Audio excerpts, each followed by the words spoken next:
confusion at airports across the country. Utter confusion at airports across the country. The only notable arrival, a global tech outage bringing computer systems to their knees. We've checked in online, but we haven't been able to get through. All the kiosks were down, like online check-in was down, so just been waiting here and we'll see what happens. The planes may be able to fly, but the check-in system's grounded. Check-in and departure system is still offline. This was the moment Sky News was taken off air.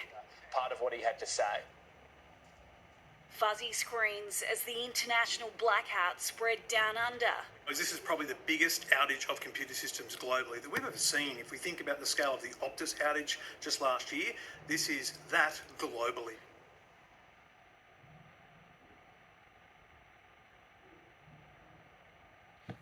Cabbies in the street, left in the lurch, all communications down. I noticed thing around 3:55. I'm getting in on the tunnel with the full coverage. As soon as I go out, there's nothing happening. Shoppers queued at the checkout, hit and miss if the register was working.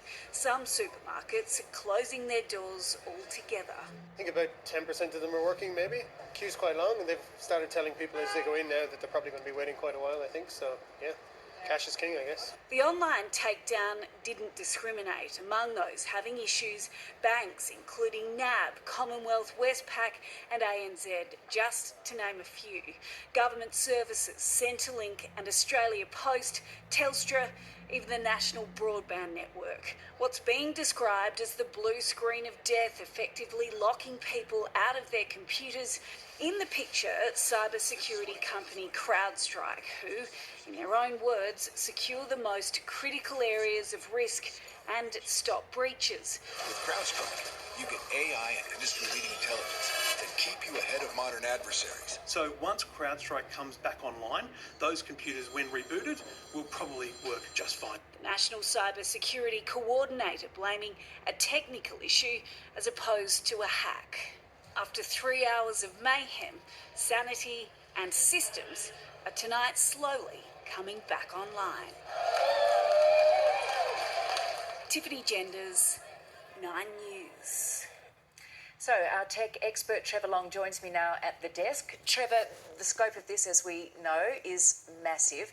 In a nutshell, just elaborate on what's happened. This is a third-party software company that is meant to provide security services to big business, and that stops those businesses becoming vulnerable to attacks like Medibank and Optus were. So basically that company's had an outage, and all the computers associated with those companies are not working. And whether that's a check-in at an airport or the retail services at a supermarket, they simply won't work because they don't feel, the computer doesn't feel it's secure enough because its security system has disappeared.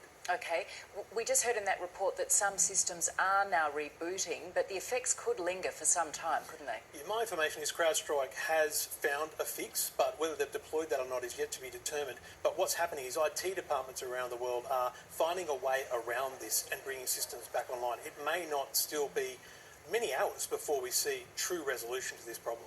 Obviously, businesses have IT departments, individuals at home don't. Is there anything we should be doing?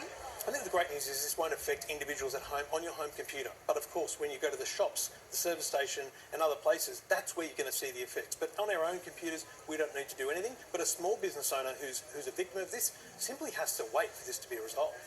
The repercussions of this are going to be huge, aren't they? Contracts for companies like this include downtime. They know things won't always be right. So we may not have breached past that point of no return for them yet. But companies that are financially affected, I would suspect, will go down the litigation path here to try and recover their losses. This will be millions and millions of dollars in Australia alone, let alone the global impact of this. For a publicly listed company like CrowdStrike, this could be quite damaging. We greatly value your insight, Trevor. Pleasure, Thank you so much. Well, we have reporters around the city tonight to explain the impact of this cyber outage. Let's go first to Erin Ramsey, who's at Sydney Airport. Erin, what can you tell us? Are flights delayed or cancelled? Well, Georgie, there's still a lot of confusion here at the domestic terminal, but staff are now starting to inform passengers to expect cancellations or delays. Up until about an hour ago, the screens behind me with flight information were completely blank. It appears the airport system is now back up and running, but the problem is that Jetstar's personal system is still down, which means that passengers cannot check in their luggage and go through security at this stage. It means crowds are absolutely banking up. We're packed in like sardines. You can barely move at the moment, Georgie. People have been waiting in line for hours, 2.5 to 3 hours since this afternoon, still unsure exactly what to expect. Jetstar is telling people to leave extra time if they are coming to the airport to check in tonight, but there is still a lot of question marks over when this system will be up and running, and this will definitely have a flow-on effect for flights right across the country and the world. Georgie? OK, Erin Ramsey, thank you for that. Let's now go to reporter Elizabeth Bryan, who joins us from Crow's Nest on the North Shore of Sydney. Lizzie, major supermarkets have had to close.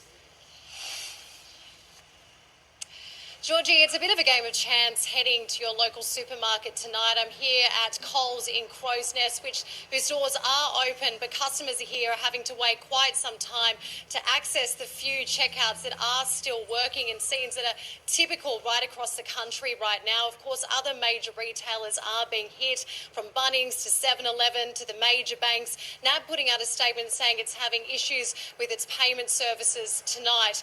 This outage is certainly not differentiating between the biggest corporations and even some independent small retailers, many of whom are telling us are being forced to close their doors early tonight as well. Lizzie Bryan, thank you.